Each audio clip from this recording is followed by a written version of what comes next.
Faatalanoaga Samoa. Leo ua mai mo mai le tātou polokalame whaapitoa nei mo le lua se fulu vai aso. O le sailinga māloa Samoa lana whainga palota o le lua se fulu ma le lua se fulu ma le tasi. E tā ua lo manino. Manino foi lau whaafonga ma le silasila i vaenga ua tāpena iai le nei whaamoemoe. Lua se fulu vai aso o le a whapea o na vala awai le polokalame. Le malo Samoa o lo tau veina le vaenga whaofai le HRPP. Tulanga o minista, se yanga i mai e sau noa e whaafonga le atunu. O le ale tapenaga o ani ngā luenga o ani ati nae sa whaatino mo le nei lima tausanga fua i elau palota Samoa. O le amaua le avanoa, o le angai mai nisi o vaenga whaofai, leo ua whaeloa o le awhina wina tulanga o le whainga palota. Iei le whaavai le tua Samoa watasi, e iei le tautua Samoa, manisi o a tātou vaenga whaofai, o latou taitai, mai latou o le angai al polokalame, lea foi o le amaua, le teimi angai mai ai. Al polokalame le so, e iei le talitonunga, o le upo le tunu e tu manu ai le tu longolongo, o le tu manu o le whaiva lea sa whengai, ma le au whaasalalau, ma le au tusitala, wa o i le mawhai o na tātou mauai, tala mai Samoa, i le telo tausanga. Le so leo le afatasi mai, le tō whaia autanga vaia, tipi autanga vaia.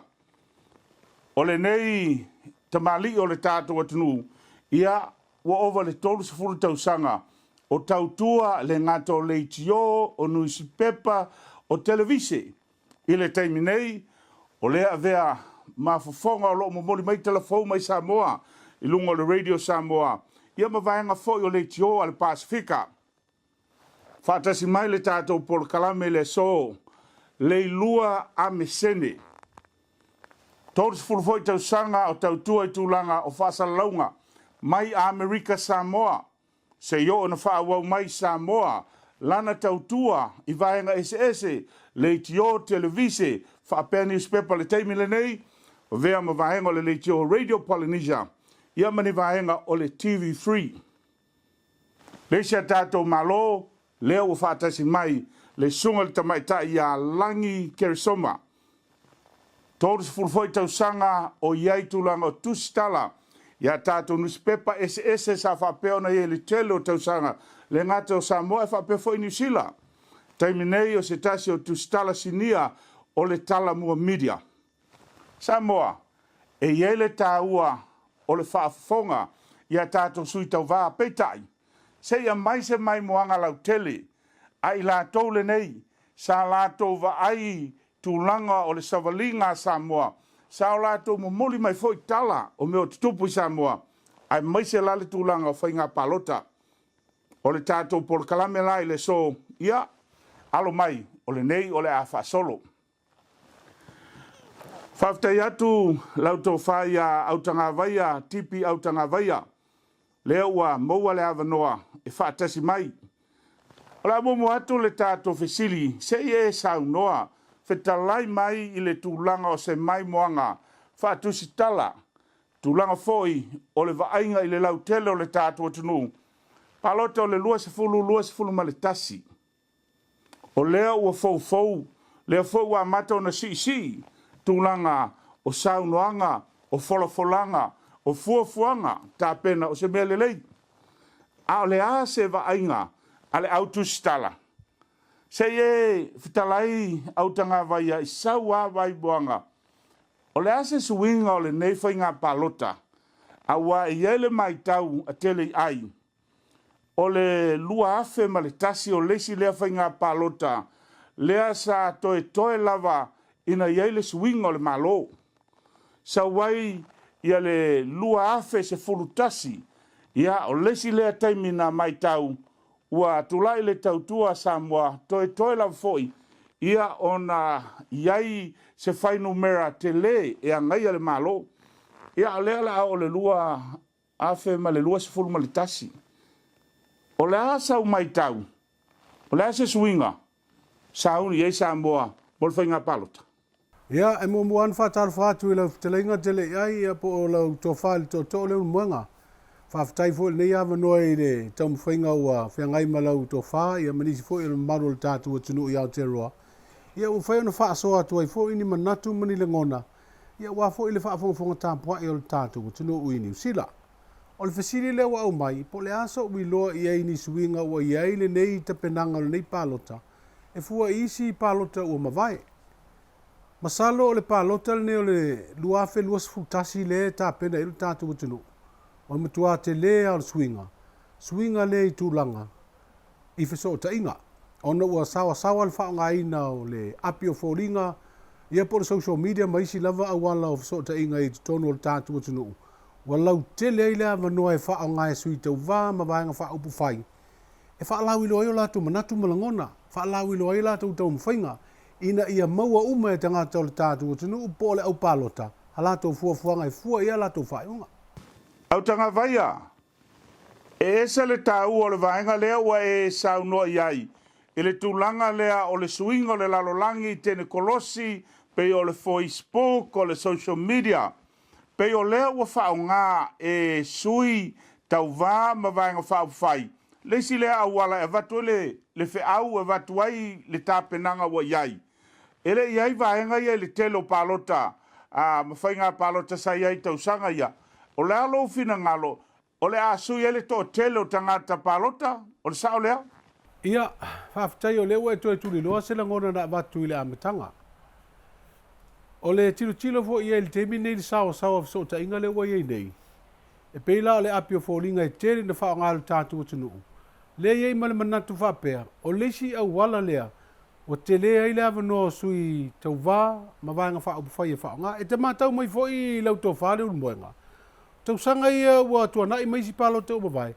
O lesi lea vaenga sa silio na ili tata ila ngona o tai o isi vaenga whao pufai. A wafoi. Na o le leitio a sa whao ngā, male newspaper. Sa le aise televise. Aluai, fai suinga forward fai ngā malo lava le RPP, wha atur fai televise.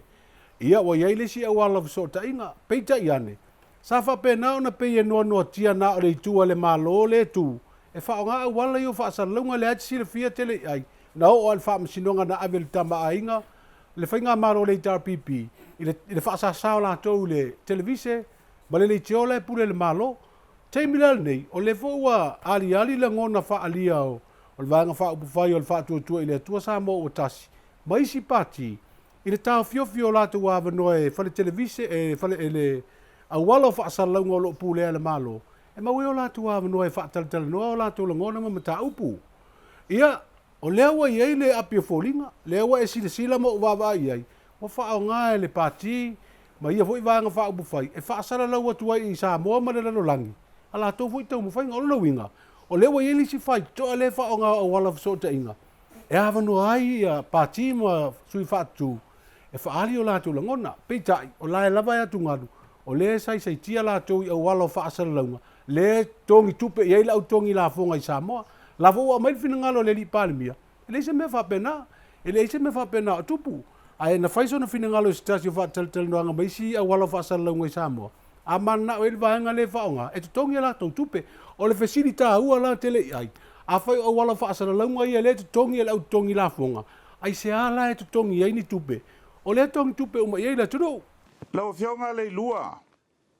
O lo tulimatai le mai tau watu tūlanga o suinga o whainga palota i tausanga te tasi. O le ase waainga mo oia o lo mai tau waiwa iei le suinga o le nei vai tau. Whaftaila tu wha TELEIAI whaatalo fa fo le tātua tunu o lo papa awai e nā vaenga o le larolangi pita ai. Mana il fasili e tele lava suinga ai o suinga ia o mata i tuina ia umatulitilo iai. O suinga ia i le talavou o sui tau wā. Le ngata i le nā, mana tua tau sanga ua tua nai.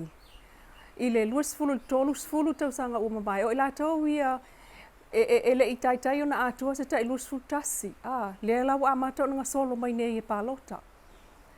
Le ngata i na palota, le ua ngā solo mai nei fia avea ma sui tau wā.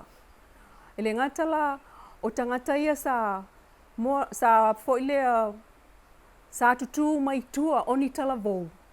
A leo wo mai nei, o i lātou ni tangata whai tonu. O le se swinga leo te titilo iai. talu ai o tulafono ia ua faatutu mai ma tōlaulau mai. O to tele a tangata o se suinga tele na le wele timil nei. O le to tele o le tātou tunuu lea ua ngai mai e le sitala. Pe ona mōli mawina le teimilena whai e le sitala le whai tau wafe e le i uma ona whai le sitala talu mai ona whaanga solo le sitala ngau ingoa tangata palota i le 5 tausanga. Lea na whatu alolofi nei whai le sitala ma timu i aitai. Lea lava e o mai nei o lai awa wai ona le sitala i la toi ana tutoi tutonu le whale i le pō lea. Le lua e taua le vaenga lea ua e sauno ai. I le suinga lea o le tulafono wa whaamarosia i seisi tu ia whaatino ia le palota tangata uma e angavaa. Iei la le mai tau. O le si le vaenga tele wa vai le lolofi o le tunu. Ma le asui e whalwhai numela o la to le a palota o le sao lea. Sauno mai. Tali tonuina o le matuasi i ta i lava tangata e palota, le whainga palota le nei e lua whelua tasi talu. Ona o leo iei tulafono. Ua whewhewhe wa sa au lua i tō laulaue whape lua whele sala tupe pe a ele palota. Ia, pe o leisi mafu angal na leo ua lolo fia ia tangata ona ua mātatau. Ai o leisi tūlanga fo i leo o te tali tonu ua lolo fia i tangata e palota le tausanga le nei. Ona o la longa lava le lau le awe. Le awe o le tunu. Wa mana e suin malo o leisi fo i nā mafu anga. Lau sunga langi o le asa wia mai tau tusitala ma tulanga o faatalanoaga i le tele o pae inga ma whainga palota. E eise mea ua sui o le nei tapenaga mo le 2 matasi. Whaftai TELEIAI ia o te tali tonu e matua anoa i ma tele suinga. Ai e tasi le suinga o le amwhaina o Talanoa tuai i le awhiawhi nei o le tūlanga lea o le tuufaatasia o vaenga whai po o le coalition ua merge whaatasi. Ai le i whaia le palota i tausanga ua tuanai. O le whaatu ama whai ona whaatino pe whaatino le tūlanga lea. Te awa mahea le palota ia na fuafuola le pe fia o na sao mai o le si vaenga whai fia na sao mai le. Ia na tuufaatasi rola ia tamu whai e whaatelele numera. But o le tausanga nei, ia o lewa tuufaatasi vaenga whai e tolu. O le vaenga whai lea o le whaatuatua i le atua Samoa watasi, o le vaenga whai o le Samoa National Democratic Party po le SNDP, ia ma le vaenga whai o tu mua mapule. Ai o le mea lau tuloi mai, o lea ua maea o na tuufaatasia, o se alliance tasi, ai le i whaia le tātou pārota, pe tasi la le vaenga fou. O lewa tūlai mai tapenaga o le palota, o le lua afe, o le 2 matasi.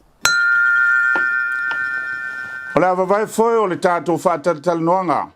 Foi mai o na whaafafonga lea. Le asa mai tau isi sui tusitala. Ma leo whaasalalau i Samoa. O a tātou langolango le nei o le Polynesian ua mwhai ei ona e mai mo mai. Talofa tuala le nei mai le EIF Pacific. Ia se au nanga fo i sosongi toi whamoli. Ia mo Samoa ma Pasifika. Kam fo woko vas. Se i whaale po fo i ngisi au nanga o sosongi le EIF mwhainga. Sosongi koi fo ingi whamoli fia abe mo Samoa. Ole mo makalonge se lau 5 mo Pasifika mo Samoa. Make special ia mamako pusa ia kong se lau. Ole i kaunteina Samoa i le i kako kalo ma ulu ma koko mai Samoa. Ia ole sila kako warehouse lea ia F kasi lea ia ole sila risiku. Happy to let you know that in the new year, January the new year, we've got our new building here in Wiri Manukau. EIF continues to show its support for our customers and the work that we do. So join us in January. Malo lava, this is Tanner, former Manu Samoa rugby player. If you're after a great quality used car, please come down and see me. We're at 314 Great South Road, Marerewa. We've got lots of great cars here. We've got V6s, V8s, Holdens, Falcons, 7-seaters for the family. If you're looking for a great deal, come down and see me. We're at 314 Great South Road, Marerewa. Our phone number is 09 2677 877. So if you're after a great deal, come down and see me. God bless.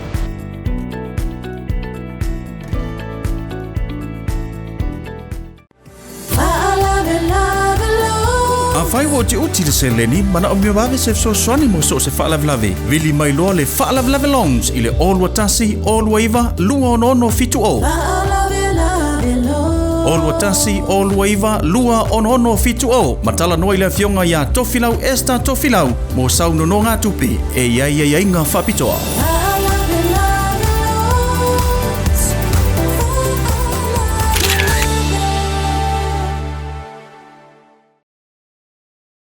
Kia ora, talofa lava, malo lele. My name is Benjamin Makisi, and I'm New Zealand's leading international tenor, and I'm back in New Zealand. Leading up to Christmas, I'll be doing 3 shows, Songs from the Heart, in Wellington on the 28th of November, in Auckland on the 5th of December, and back down in Porirua on the 11th of December. Please come and see me. There's songs for everyone, songs from the heart. Malo pito tofa soifua.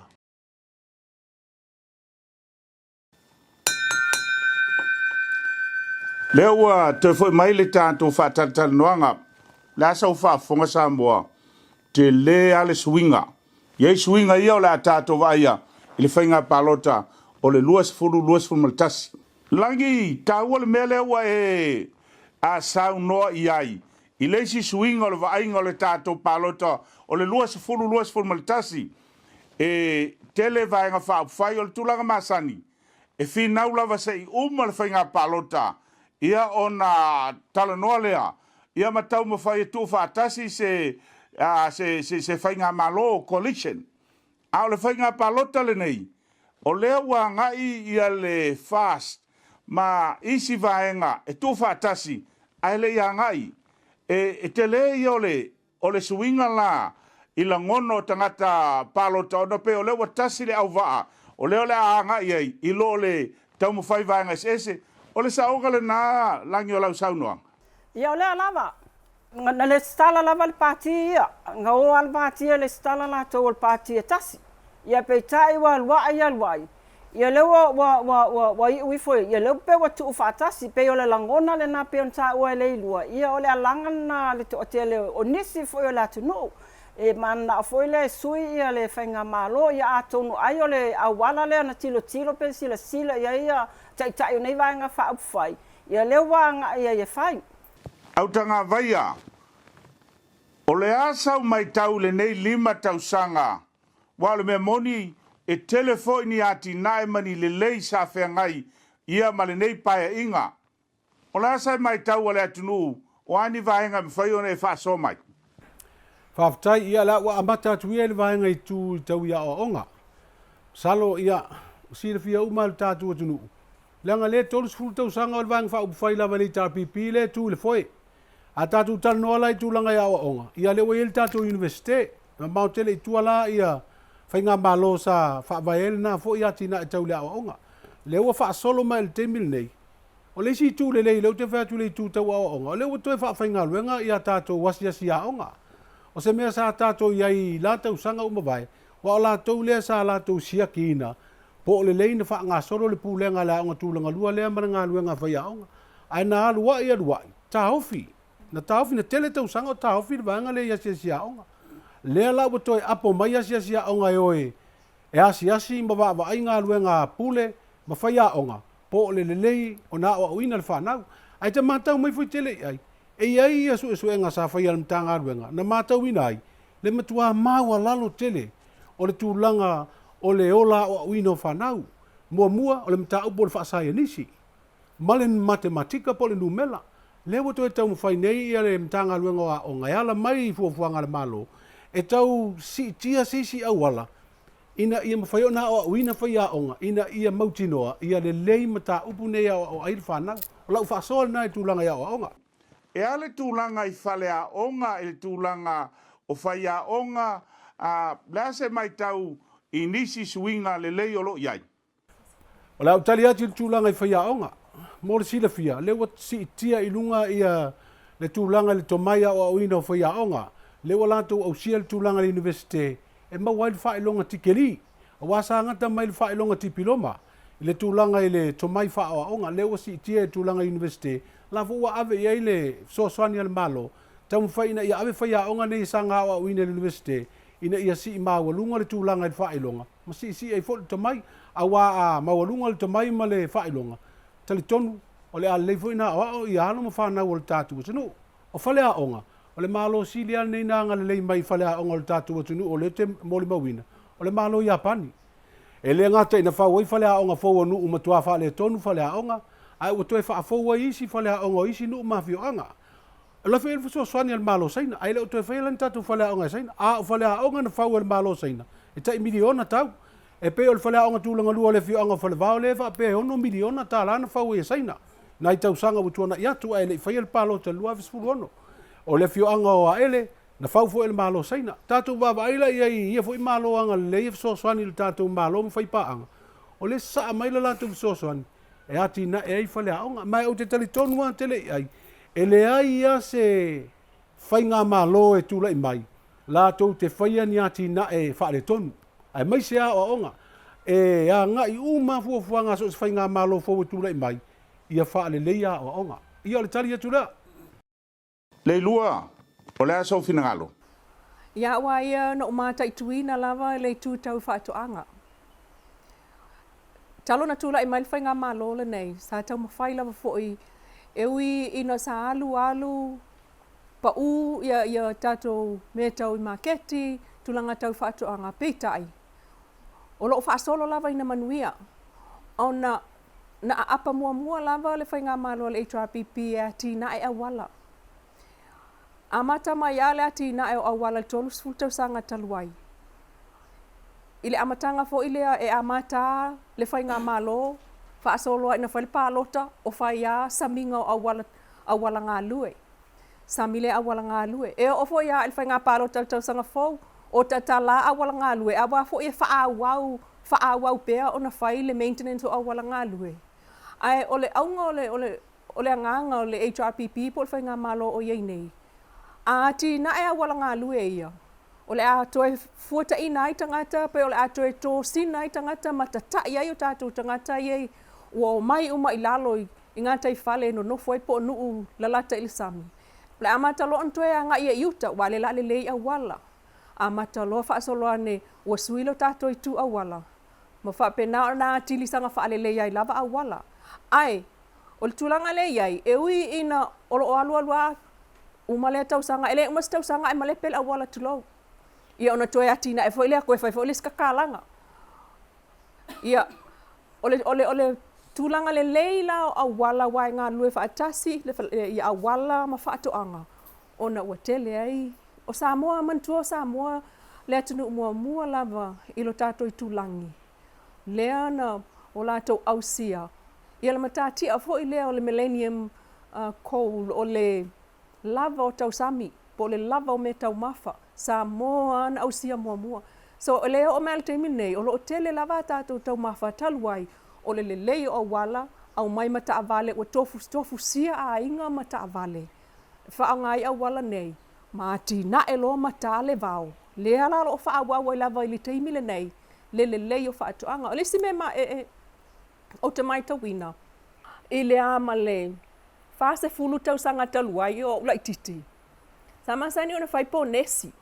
Ponesi fo i o niu. A tele atou niu e toto. E maua le tupe alau tama. A tele atou koko e toto. E maua fo i tau tupe. Mai le malo. Io e pule nuu i nā aso. O mai ala ia isi fai ngā malo na iai wale se mea. Ai te iane. Ua toe a mata fo le fai ngā ponesi lau fai te imil nei. Pe a mal sfulu tau sanga leu tau mantua talon toe whai me lea. O le whai ponesi a kele lau ko ngā ngiu, kele lau ko ngā koko, whaawa wai pea o na i ati na e nei. Kele lau ko ngā whai, e whai kau, ma mai tau, ma le sitala, e maua au kupe mai le malo. So o ati na e whaawa aula na i tu tau whaatuanga. Lea, o te tilo o ia iai o lo manuia e fo il tō tele o tangata. Leilua, e tāua le vaenga lea o poloketi le malo, o whealo o anga iai mea tau whaatoanga, o aito ai ngā la au o lo avel whaamumua pēna i saunua. Sa ele teimi na malosi ale alu al pasio, ele teimi sa waiua malosi le alu al koko, ia toi tau mwhai le tātou talo, o ala au o lo anga iai le whaamamafa i le teimi le nei. Sa o le lei alau saunoanga, te mantua le teimi le pasio, ia alu, pala lul pasio ia sa ikulou. Taluai o le almen tupu, le sma keki. Ia wa koe whaamolo au atu ai tangata sa nau le pasio. Ta whanua te tele ka koso i lainga waia e whai e ko ngā pasio. Ia o ngā alu lea whai le popo. Alu whai le whai. O le teimili nei, o lalo awel wha mua. Ile i mamao atu sa awel wha mua i to ngā whai. La ula umai ia o tātou whai ia na manuia ai ma awe fo i whafo ai abatu whale tonu tātou container whai ia na lau. Ia o pe o koe alui fo i la i lalo le whai. Ai lo wha mua lava to ngā talo ma le niu le teimili nei ma le koko. O pe o mena wha mua i aso la. Le o toe awe i el wha mua le teimili nei. O le talo, o le popo, ia, ma le koko, le o toe la langa mai fo i le koko ia. Langi, o lalo manatu.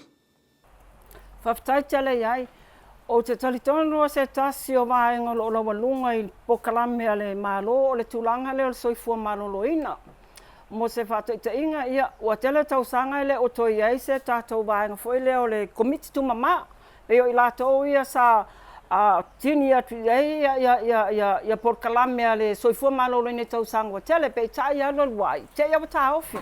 Ai le la wa toi au mai le malo te tonu po kalame nei o le komiti tu mama te tonu no ele ngata ile o le tulanga le o le mo asi tu mama le fela wa ia le vaenga na ai mai se ai le tulanga le o le toi fa le le o tatou fa le mai fa tu malo e tau sanga wa mavai sa mai tawina ma sa ye fo li poti le malo i tulanga le e pe na o la tau si soi fua sa ngafa ma le vaenga o tātou whale mai nei whai tū mālo, pei tai la le teimi nei, o leo wa iei le fō mai wa allocate, pe tū iei nā i le whale mai whai tū mālo, i le vai aso atoa, whato a saulawe le wiki eni lona ainga.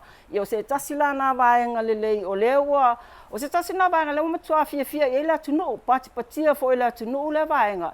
E tau fo iei le tūlanga fo i lea, o le malanga mamao mai o tātou tangata, tau tūli mai mato o tua. Ia o teimi nei se vanga na ia ngase foi nei mo o mia le awina mai le fale mai. Ia wole asa le aso mai faalongo ina o le taawale foi le ambulance ale o le vaenga le fui mu pro mai. Ile au mai no tatu tangata o tulanga le mai tawina malo ya pani foi. Le tela la to fiso soani foi le i toinga taawale ia mana o mia pe mo o mia. Le tatu matanga luenga le so fu malolo ina. Ia, se on sa mai le whaasoa. Whai se tātou malolonga, foi mai, whaawau. I la tole nei, o loo langolangoina le tātou Polkalame. Malo lava, this is Tanner, former Manu Samoa rugby player. If you're after a great quality used car, please come down and see me. We're at 314 Great South Road, Marerewa. We've got lots of great cars here. We've got V6s, V8s, Holdens, Falcons, 7-seaters for the family. If you're looking for a great deal, come down and see me. We're at 314 Great South Road, Marerewa. Our phone number is 09 2677 877. So if you're after a great deal, come down and see me. God bless.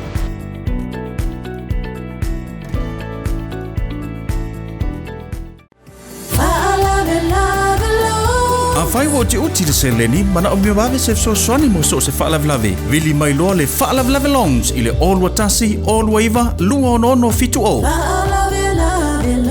Olua tasi, olua iwa, lua ono fitu o. Ma Talanoa i le fionga ia tofilau esta tofilau, mo sau nono ngā tupi, e iai ngā whapitoa.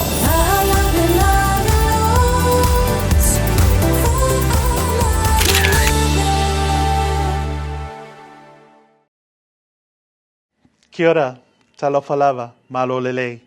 My name is Benjamin Makisi, and I'm New Zealand's leading international tenor, and I'm back in New Zealand. Leading up to Christmas, I'll be doing 3 shows, Songs from the Heart, in Wellington on the 28th of November, in Auckland on the 5th of December, and back down in Porirua on the 11th of December. Please come and see me. There's songs for everyone, songs from the heart. Malo pito, tofa soifua. Talofa toala le nei mai le EIF Pacific. Ia se au nanga fo i so song ko i faamoli. Ia mo sa mo man Pasifika. Kam fo o ko vas. Se i faale po fo i ngisi au nanga so song le EIF in faina. So song ko i fo ngi faamoli fi abe mo sa mo. Ole mo mo ka longe se lau lima mo Pasifika mo sa mo. Make special ia mama ko pusa ia ko se lau. Ole i ka tena sa mo i le ka ko kalo ma ulu ma ko mai sa mo. Ia, o le sila kako warehouse lea, ia F, kasi lea, ia o le sila risi ku. Happy to let you know that in the new year, January the new year, we've got our new building here in Wiri, Manukau. EIF continues to show its support for our customers and the work that we do. So join us in January. Faatatau.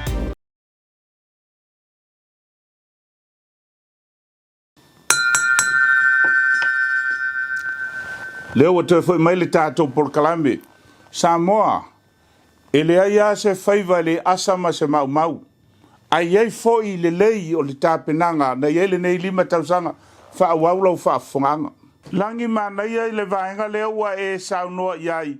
Ua o lesi a lea mea e loa ai le manuia o se atunuu o le tulaga o le soifua maloloina. Lea foi lae mai tau o loo i ai le faamamafa a lenei faiga malo lenei foi 5 tausaga. Langi se i e saunoa le tulaga o se vaai lautele i le vaenga lava lea. E whaafifea le tūlanga o lo iai le soifua maloloina a foi lea o puipuinga. Ina ia aua ne iai ni a afia i wha mai pipisi ma vaenga whapena public health. Wa le si le vaenga o polo kalame. I e foi le vaenga i o wha malo stino. O una ia le tūlanga lea o puipuinga. Ai le io o le tūlanga o le tongofitia. TELEIAI o se tasilo vaenga la walunga e Polkalame am tanga luena nei a e mai tau o le taimi nei toi titi lava le misi se aso ma mo Polkalame foi e famalo stino o le sompa o chess o a uma vaenga fa pena o lo fa tino ele ngata la matanga luenga foi le soifua maloloina ai fa pe foi ona latou ngalue so tau ai malatou paanga o mai tau foi le to a tele o latou watu latou tau au. I le vaenga lava nei ono o le nau ta inga. Ia le lei le puipuinga o le soifua maloloina o Samoa. I le tūlanga la lei wha mai pipisi. Ia mai se ale vai teimine le tau te ele COVID. Ia o le asonga fua sa whai ele matou wheloa inga ma le vaenga le New York. Ma o inana toe wha mawhai ma toe wha manino mai ai le tātou ofisa silio matanga luenga o soifua maloloina. Le lei o latou tapenaga o loo faatino le taimi nei. E le ngata la i to tonu lava o le matanga luenga. A o loo faapena ona ngai atu tua lau whainga luenga. E faatino i a latou onga workshops. Ai faapea le faailo. Faalau iloa i a lava le malamalama o le atu nuu. Ia tūlai mai po le alawa se mea tūlai mai. A leo ua iai le malamalama o le atu nuu. Ia mwhai ona tali atu ai. Pe a tūlai mai ni faafita uli faapele no manai. Le lua e le aise whaiva le asa ma se mau mau. Mai iei foi le talitonunga. Iei foi ni vaenga o wha le tonu i le taitainga le malo. O le ase whaalongo le atu nuu. O ani ma tā upu o langalanga i o lato finangalo. Faatatau. Ona o le ua tātou vevesi nei i le lestalaina o sui faatu mo le whainga palota. Ia, ua tele ina awa ese tuai le manatu lea sa la walunga iai i le ama le masina po le lua masina taluai. I pili fo ia e tolu lea o lo whai lungala lo ai le ave i savai ima whata amilo le na te i au toi au mai fafo e ave whata amilo. Talu le langa mea al sa inga. Ioi. Wai pe le me tonu al na ele ngata al sa inga. Al so sa ye te lo ia. Le lua o mata upu ia o lea e langa ai finangalo le tunu e iai le vaenga lea o whanua ia po le vaenga lea o teunga o vaenga o whamasinonga ia maisi lava vaenga. O feolo o li lifa iai ia langono le tunu ia afianga ia. I pili e tolu lea o fina wina ili terminei po o talia fo ilona whaitaunga lona tolu ili palemene. O lo lilifa lava ia maa faufaunga malangono o tangata anga i whanua. Awa fo i o whanua ia lea ia fua umatu le whamsinonga. I suwinga ia le whamsinonga lea o lo whalo ai. O lea o lo fina umai le malo. Ile latou tusinga o le pili lea ia ili taimile nei. O lo sa ma ato atoa peitai. Ile whaawinga ina ele so sa ye te lo ia ma lo ia fo i wa lava lo latou sila fia iai. Lea la ua iloa mamawa tua i le te le o le whaale tonu. O le a tele ia awa noa E le mawhai ai ona toe whina wina e a inga i a latou mata upu. Ona o lea o le a whaito o tasi lava mai le whaamasinonga. E mwhai au na whai e nā i tangata le whai unga. Au tanga vaia e le asa ia se whaiva ma se mau e iei fo ia le manatu. E iei fo iani vaenga o lo sa iai ia lo tātou watunu. O lea se mai moanga i sau whalongo ma se vai. O whesa i tu o lo o anga iai ia ni la ngona au lea tunu e leo ato to ailo lato fia fia. Ile nei fo i 5 tausanga. Whaftai Leon Muanga. Ia masalo a whaaputu ia sa ia lea tunu ule nei 5 tausanga le a mai au le pai inga o iei nei. E tele mano anuai. Ai whelanunanu wa i fo i mata upu ese i pūlenga o le malo e sa iei fina ngalo le tātu o tunu. Ai o le a ufa o ngā ina le sa i ei nei teimi. E sa i o le whaunga o tātou tūlafono. Ia wa e sida ia le tūlafono whai ngā palota. Na teu nei ia me, teu nei ia se tema. Ia le o sa i langono sui tau wā, ia mai la toi lango ina. Wa le o toi awe le whaamasinonga. Fesiringi ai anga wa o isi sui tau wā i le mene o le montanga. Fesiringi ai le whaai unga le komisina o palota. Na ia TELEIAI. Ia le whauruantu o isi sui, ala i lo latu teltenunga. E le o ausia le anga wa o le montanga. O le isi sai, o le ngangana le tātou malo, e me se te tai o le tātou malo le ngangana e whao ngā. Wa manatu nisi, ia o se ngangana o so ona tu la fwai. Wa pei wa talepe ai le vāta puia o le tātou awa whatawhata le tātou tūma le tātou munganu. A tātou Talanoa i le lau tere o le atunu e whao ngā le tātou ngangana wha alo alo. Tātou te iloa fwoi li o ma pui isi vaenga. Ia pe o le isi vaenga nata te vai lunga le apia fōlinga e sa i eila ngono le tātou atunu. Ai mai se al tātou atunu i whafo TELEIAI. Ma lo le whasoa au tanga vai ai vaenga ia. Sei anga iatu ia le fesili le tūlanga lea wai fau le mea le wai ai nei. O ai inga e anga vaa ai le sui tau vaa. A wai fōlinga mai wa feo lolo na i sui. Ua le mawhai o na whaatino le lato whaamoemoe e tau vaa. O na e fau le mea lea. Sei e toe anga i ai o fea o loa mai ai ia finangalo ma le sa i le vaenga lea. O le au palota, po le sui tau vaa, po le tu malo. Ia e te sila fia fo i TELEIAI. E au fia male li o le vaenga lea na e tā ua. I le sa i lea i le tūlanga lea i le montanga. Le fesiringia nei luma le whaamasinonga wa e te mātau mai o le sui tau wā o le matai. Le iai le lango matai o le fiuanga. O le iai le lango isi tangata i tonu o le tu malo. A whaapela e watu e whaulu ai te ena mai al komisina o palota o nei le ausia. Le au wha inga o aso fo inei e nofo iai Samoa pe a whaapeo se matai sa la lai fafo pe sa malanga fo i fafo inisi fo puanga. Ia po o le matai fo ile a tole tolu tau sanga e whaiela na montanga i tonu le nuu. E lave ana le vaenga umane e te tāua. E anga i e le sa ida. Ai o le fesiri a le. Ai se ha e ua pui e ia le matai Samoa e alu e tau vā le tofi. O lona i tu malo, a wā o le matai o le stala. Se vanga nā le tangata le matai e le stala wha le tūlafono. Ai o vaenga ia, le pe e sa i le atunu i lata Talanoa atu iai. E whaalongolongo atu i manatu whaali e lungo au wala o whesota inga o televisi ma leitio o manatu i nusi pepa. Le whesiringi e le vaenga le pe e sa iai. Langi, o le asa mai tau ia mai se ai tūlanga o sui tau vai le nei a whaamoemoe o le atunuu. I le tūlanga o naunau ea o na o le fia sao whai le nofoa, o le naunau ea ina ia iai se sao, a o le afo i le tūlanga o le anga vaa manifua o ni ngā luenga walai o na fianga i tonu. O le ase mai moanga i le tūlanga. Whaftai TELEIAI, o le tausanga esel nei, le toa tele o i lātou si lima, e fia tau tua whaile mo le tūmalo, ai peo na e fesili mai.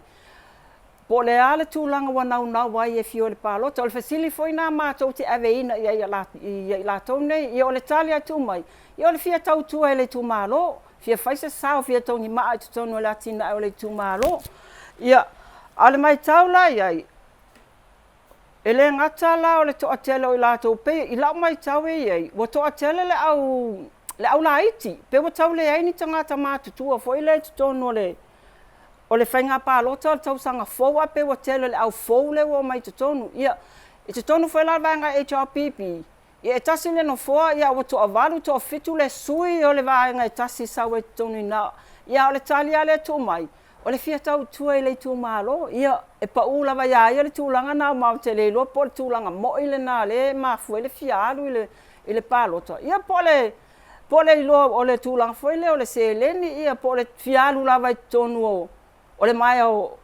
porkiki. Ia, se on sai mai le whaasoa. Whai se tātou malolonga, foi mai, whaawau. I la tole nei, o lo langolango ina le tātou Polokalame. A whai wo te uti le seleni, mana o mea wawe se so swani mo so se whaalavlave. Vili mai loa le whaalavlave longs, i le olua tasi, olua iwa, lua ono fitu o. Olua tasi, olua iwa, lua ono fitu o. Matala noa le fionga ia tofilau esta tofilau. Mo sau no ngā tupi, e iai ngā whapitoa.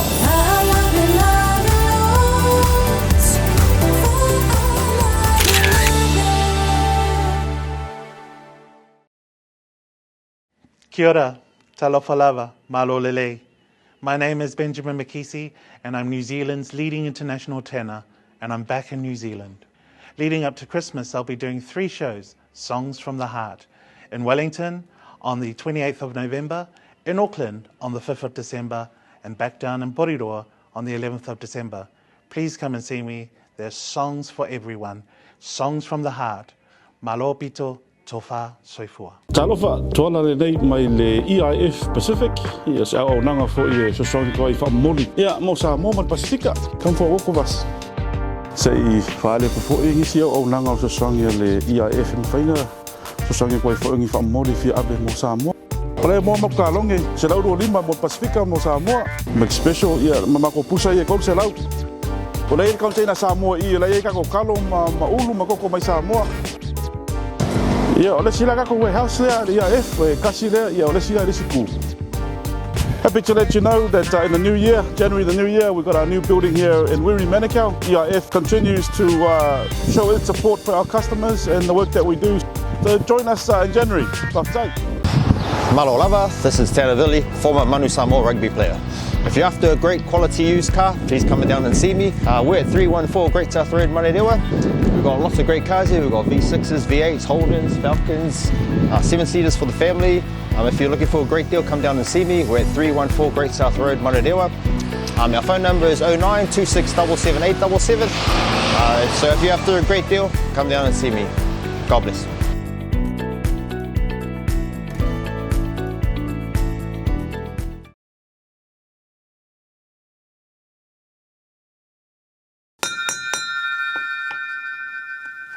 Leo wa toi foi mai le tātou Polokalame. Samoa le tāua leo la u whaafonga manino. Leo wa tomua le lua se fulu vai aso o le tapenaga. A walfai ngā palota Samoa lua se fulu ma le tasi. Se o tau whaafonga. Ia tātou tusitala ma le au whaasalalau sinia I te tonu o Samoa. Pe u whaaso atu. Ina ia malama I tu mai lua. Ia le taimi. O le a o mai ai. Tai o le malo mai latou foi o lo fuafua mo le whainga palota ai whaafonga le mai langi e fo le mai tau ua whiololo le whai numero ta mai tai o le tali lava lea ono le fia tau tua pe iai seisi mafuanga ua tūlai me foi le ina I laua ta mai tai e to atolu ia wa ia to atolu le sa Faatalanoa ino e lua vaenga sa mai tauina le tūlanga le e le ngata foi le o le fia tautua tono le tūmalo. Ia a o le tūlanga le o le sao po se leo tamaita I tonu o le palemene. Ona e ele tali tonunga. E le o lava le numera le tonu o le palemene. Na o lava I se tasi o sui fai pule tamaita ai.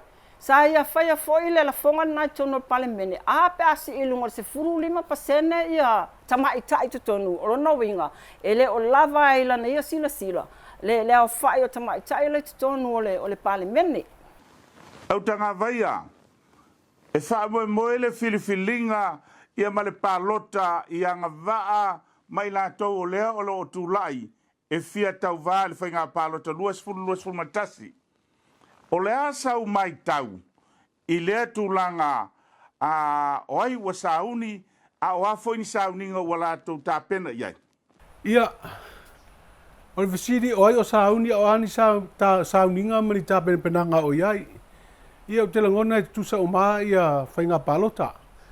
E le whaatamala sui tau vā e tāpena ia latou ta iala e whaailoa i tangata palota e whina wai. Ia ma fola whai voi fola po ani a tina e tono le nuu male tu malo. Taun whaaleia. Ia a whai sa le whai e lesi sui lai ei nei. Ia o ia leo tāpena. Ia tāpena nga masani a whapena. Ai o te langona. O le tu tā ua i le au te lenga o tāpenanga a so se sui tau wā. Pe wha matai wha maoni le lango le tangata palota i a te ia. Wai te sila fia TELEIAI. Po le a le tele o au tāpenanga i te iala mātina e le te sauni e fola. Pe a e tū mai e whai tono nu mani tū malo. Ai a le ise lango ato atoa a tangata i a te oe. Ai me se alvanga fo le muli au loa i a oe. Ia, o le misteri o lilo na e whaintana i loa. Leanga o mātou le nofo i ne o mātou i loa uma me tupu i teimi o whainga palota. E alu nei leangi o le matangi whamai o le ma. Ai sau le unga le palota. E tu whawhia ngai. I o le tali atu rea. Ta ua i o le vaenga leo e TELEIAI au tanga vaia. E wholinga e taitu tusa umalava nga waa ia ma whaanaunaunga o a tātou sui tau vā. Ia ma latou folfolanga, ai foi o lela o awala ngā lue, whale o ngani me whapea. Ai o lela mai tau le tūlanga foi lea. Ai a o na whaile palota, e le li lifa i tūlanga o anawa tau po o vaenga. Ai pei e li lifa, o ai e te ainga iai, o ai e te masani iai. E iai se mai muanga le tūlanga lea. Nai pa ula telenga le muanga ai po ai va toila la siau mea le ia wa o tulanga na tatu palota nei palota o toina ia e palota tangata ono le tulanga i te iala i fola mai e fatino pe la fa pa ule la fonga pe si le la fonga e mai sia ta pena fa pena a tatu ia na sirfia tatu e so toto so ivi so ango tele al tangata i lo al la il tatu osiosinga ainga le. Ia, o le tele o palota utua nai. E palota tangata o le suila e tau wā, leanga o lo ainga. Leanga o le tama ai mai o le uso o le toe ina malo matua i whea. O le mea whanea lena tupu ai. O le o mai tangata o ainga i lae no fo isi tu malo. A mai li liu mai i, a mai le stala i le tu malo lea luel tangata leo le ainga. Ia, o na su e mai leo tangata palota o le nai tu malo. Ia, wale nisi o mai uma palota i. O no le tūlanga le tātou so tanga. O le iei le da umātau atu le tele o ngona whaaria. O le palota le teu sanga fau. O le aotanga te palota i te iala. Ma fuafuanga vaenga faaupu whai ma sui tau wā. E pefo atu no i fafo. A o le lava ele umwhaina ave sea. Le tāua o le so tanga. O le mewhana le wha mamawhai le whai ngā malo le iei nei. Le tātou tūmalanga nu. O le pule whaamatai i te tonu anu mawhio anga. Ia mau popo le pule ngali mfai pule. O la voi lausi sila mai TELEIAI le tele o tapenanga o atina i tono nu mafio anga. E o al fai ngā malo e o pongi mai a li ima fai pule. A wao ina le iei le mau poponga, wai vai foi lai ei. Alu watu lal vaanga le tono al malo. E fai o to ina lai fai a upo nu wa ai le kamba ngai ka penga mai alu paloka e kaunko o lango ai. Ele mfai na besha. O tatu sila i tofu pule nu. E fili mer ka penata. Ai fili ka penentel pule nu e fa alongo i le atina e le fa mel malo e fai i le tauna e alu te pule nu ai te i fuafuanga le fai mai ai tiro lai le li o atoa mea ia TELEIAI ia ina le le afi e tonu so tanga o le ainga le lua o le aso finangalo Whaftai, tele a mea le mai tawina mai i le 5 tausanga taluai e o mai i le taimi le nei Paule mea o lea o lo o te lele awa no o vaenga faaupu fai le HRPP. A wa fo o le faauau. O le faauau lava ia la latou tautua mai o lo latou wawa noa te lele na leo lo o iai. Tapena ai te mi uma. Ia, peitai. E iai fai pule le totono le HRPP. La ngu. Sakalia mai ala amakanga 5 kausanga. E o mai al gaming e la sakalia. O felan tapenanga le se mea. Se ilonga lava e fai se mali o se nuu e iai totono le tu malo. Ona whakaalia lia kule o fai pule ka ilanga sua. Ia anu maranga kupe maranga sua. So ele un tapenanga mea na. Faatalitali oti. Faatalitali faalave. E alwe ave ele fisoso ni faape amataina fai le kempengi ka lo fai. Ia. O le si tu lea o lo o maita wina. O le tu le vang fai le tautua Samoa pari. Le 5 tausanga lea na le ai fo isa latou pisa. E esel me lanta pena iai latou. O le makua kele o kapenganga le vang fai na lena iai. Mai ta wina i le itua le tau faatoanga la ngai lifa lava la Talanoa. I tu tau ati na e faatoanga me mwhaunanga whetau lima ina tātou tangata 5 vai. Le la wai o tātou tangata i whafo e o e kaule apu. Ai ki ai kako ko ngā ngiu ia wala lau. Peita ai. I vang fai mtapen penanga i ale tau tua Samoa. Fai faatoanga. No i tua ati na e lau fai faatoanga. Ina ia mawhai o na faatau atua latou. Masu ele maketi fafo. Leo o mantemi nei. O lo abea latou pusa o loa i fafo. Faatau fafo o loa tangata Samoa. Mai ei maketi. O tāpenanga na. Ana fai pule. Peitai. Faatasi ai malalatou fo i mautau abe leo o iei teimile nei. I le te leo folfolanga ia na usi le fiel tātou tunu. Folfolanga uma me tau te fia faalongo lava iai. Me fia faalongo iai pei o le si i lea ilunga o le. O le pension na to ina malo matua. A fai o lai soi fua uma matua. Lona winga se lau e kolu se lau. Se lau 5 ma se lau 5. Pita ile la si kolu se lau. No inga e ongo se lau me au matua e maua. Ile masina. Pe lai soi fua uma matua ta penanga na ale vai nga fai le mai fai pule. O le si tu leo te titilo ia i ta penanga fai pule ile taimile nei. Mal fai ngā palota ma vai ngā faaupu fai. Ai longa i toe maua se si e palota i le toto. Ai longa i toe maua se si e palota i lau a inga. Il palota le la fai nei. O palota le la fai nei. O lea o le tele o la ufaalongo. Kako paloka pāki. Nyoe. Au al paloka iai kusape ka ke a inga au ka paloka iai. O le tele o tangata palota ia na lau mai nuu i tua o upolu. Lau mai maua no ai la i o fai pule ia na manu malo mai salafai. Pei tai o lesa ave piliota ia Yesu ia nuu e oi palota ai po o i tu malo. To a tele le imfai na sui. Talu ai, mo toe saule folanga ale maenga o ofisa fai ngā palota. A fai o oe na lewa uma ona ele stala. Ngā ele lei ko i pe whapenga. A fai la o ele te sau fale a lili. Le fai pule le fai pule sa la fai taimile nei. O tangata ia na ela umaia e o mai fale a lili. O le a inga o ai mai e tau mai a oe. Lea la ele lili ua. Ona o lea ko fai atu la ofisa palota. Awal popole. A fai o ngau mga ele skalanga le paloka le ua uma. Ku ai pea. Fela o iei tangata ia. Awa o ka penganga uma mea ngā. Leilua. Lea wa iai le Samoa komiti. Ai o le a savali lava le sui tau wā. E sa ili fina ngalo ia ma talo sanga ina fo ile palota. Lea sa mai tau.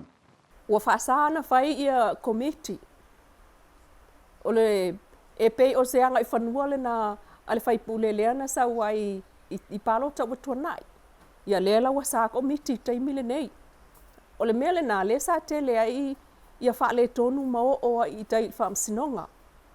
Awa fo ia le oiloa atu le tangata le alu whaafai pule, le alu ale sui o komiti, momono le tupe i le tangata palota. O le utoi maua mea na i taimile nei. O le whai unga le nao le tātou por kalame i le nei vai aso. A o le anganga whaafitai tele, avele ia tātou malo. Upa le tunu e pei ono whaamanatu e tū manu ai le tū longolongo. Whaiva alofi lima i o le au whaasalalau ai maise Samoa o lo mawhai ai o na mai moa Samoa i le lalolangi i talafou i vai aso teitasi. Whaftai atu i lau tofa au tanga vaia tipi au tanga vaia. Whaftai atu i lau awhionga le lua amisene. Whaftai atu i le sunga le tamaitai i a langi kerisoma. La o tau whaasoa a noa le nei aso. Ai nā o le porkalame. Lea ua mata o na vaai lo tātua tunu i tūlanga lautele o le malo ma suinga fo i ei Samoa. Wa le mea moni, ke lea fo le suinga lawa i ei Samoa. Ai o le whaamoemoe o le tātou porkalame Samoa ia tuu awanoa. Wa ia solo momua sui o le malo. Sui o le kapeneta. Sau no mai. O ani ngā luenga lelei. Nei lei loa lo tātua tunu. Ai te tau o no latou silafia. Su mai sau noa.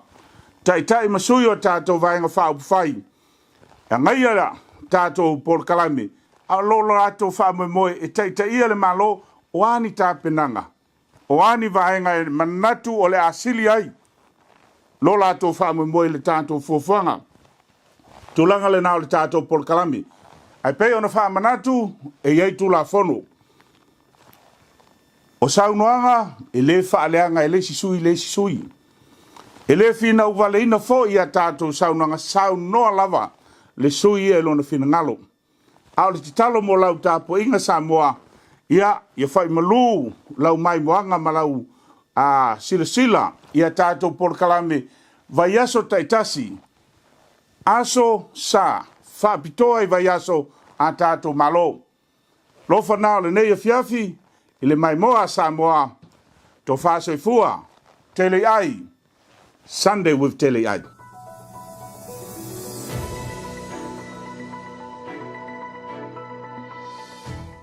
Kia ora, talofa lava, malo lele. My name is Benjamin Makisi and I'm New Zealand's leading international tenor and I'm back in New Zealand. Leading up to Christmas, I'll be doing 3 shows, Songs from the Heart, in Wellington on the 28th of November, in Auckland on the 5th of December, and back down in Boriroa on the 11th of December. Please come and see me. There's songs for everyone, songs from the heart. Malo pito tofa soifua. Talofa toala le nei mai le EIF Pacific. Ia se au nanga fo i so songi koi fa moli. Ia mo sa mo man Pasifika. Come for walk with us. Sei faale ko fo i ngisi au nanga so songi le EIF mfaina. So songi koi fo ngi fa moli fi abe mo sa mo. Ole mo mo ka longe se lau do lima mo Pasifika mo Samoa. Make special ia mama ko pusa ia ko se lau. Ole i ka tena Samoa i le ka ko kalo ma ulu ma ko mai Samoa. Ia ole sila ka ko house there ia kasi there ia ole sila risiku. Happy to let you know that in the new year, January the new year, we've got our new building here in Wiri Manukau. EIF continues to show its support for our customers and the work that we do. So join us in January. Malo lava, this is Tanner, former Manu Samoa rugby player. If you're after a great quality used car, please come down and see me. We're at 314 Great South Road, Marerewa. We've got lots of great cars here. We've got V6s, V8s, Holdens, Falcons, 7-seaters for the family. If you're looking for a great deal, come down and see me. We're at 314 Great South Road, Marerewa. Our phone number is 0926778877. So if you're after a great deal, come down and see me. God bless.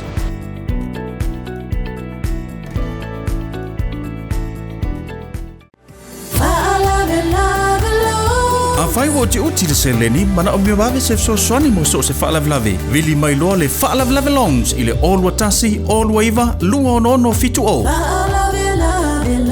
Olua tasi, olua iwa, lua ono fitu o. Matala noa i le fionga ia tofilau esta tofilau. Mo sau no ngā tupi e iai ngā whapitoa.